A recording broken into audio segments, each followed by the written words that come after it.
بنو کې د تېرو اتو میاشتو نه روان آل پاکستان جشن بهار کرکټ ټورنمنټ د شاهین الیون په ګټه سره سرته راسېدلے دی.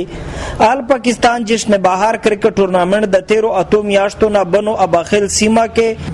د لوړې غاړې ملخان ګراوند باندې را روان وو چې اتیاو پورې ټیمونو پکې برخه اخیستې. ولې د کورونا وایرس له وجې د حکومتي احکاماتو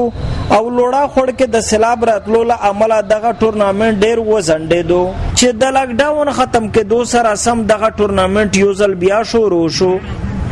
دې ګراوند باندې په خپلو مرستو د تېرو څلورو کلونو نه مسلسل د کرکټ ټورنمنټونه را روان دي چې دغه ټورنمنټ د بنو په کچه د ټولو نه لوی ټورنمنټ و.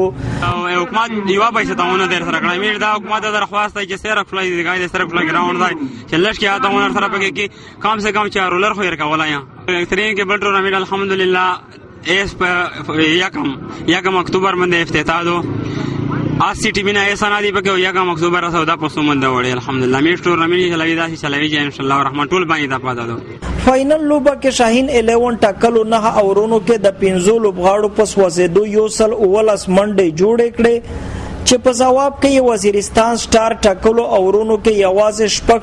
نمبرې جوړ کړي او د غرنګ د یو شاندارې او جاندارې لوبې نه پس شاهین الیون د ټورنمنټ فائنل لوبه په خپل نوم کړه. او دا د ټورنمنټ سره یو همیشته ریفریشمنٹ ملاوي ډېر مزدور میرمز دی ګرای ډېر خوښ تیری ویغه بعد په دا شهر غره کلاډیون چې ټیم جونیئر پلیئرونه وي ټیم پلیئرونه مخشه سپورټ نه دا مخشر سي خلک ویني کسي ویغه بعد موکیور کوي غوړی دغه سره کلاډیون ته ډېر فائدہ ملوي. د ټورنمنټ خصوصي ملما او د پی ټی آی سابقه ډیسټریکټ ممبر پیرخان بادشاہ دغه ډول ټورنمنټونه د سیمه د امن او روخانه مستقبل د پاره ډیر ګټور او موثر بولی. چې دا ژوندکی چې کېرش نوستي فوتان شي بیا ډیپریشن شکار شي بیا ویرونا ونکړي او چې دای نه دی روشي لبه واده کوي فرش شي بیا چې کیمه دو اده غلطه سوسایټي د هدي ډېر په امن نو دغه ډېر ضرورت او ډېر بهتر دي چې دا لبه کېږي دا ټورنمنټ کې. ورستو د خصوصي ملما په لاسونو د فائنل لوبې دواړو ټیمونو ته ټرافیان او نقد انعامونه ورکړل شول او فائنل ګټونکي ټیم ته د خصوصي انعام په توګه موټر سایکل ورکړی شو. په دې موقع د خیبر نیوز ټیم هم د بنو په کچه د لوبو د کوریج او ریپورټینګ په سلسله کې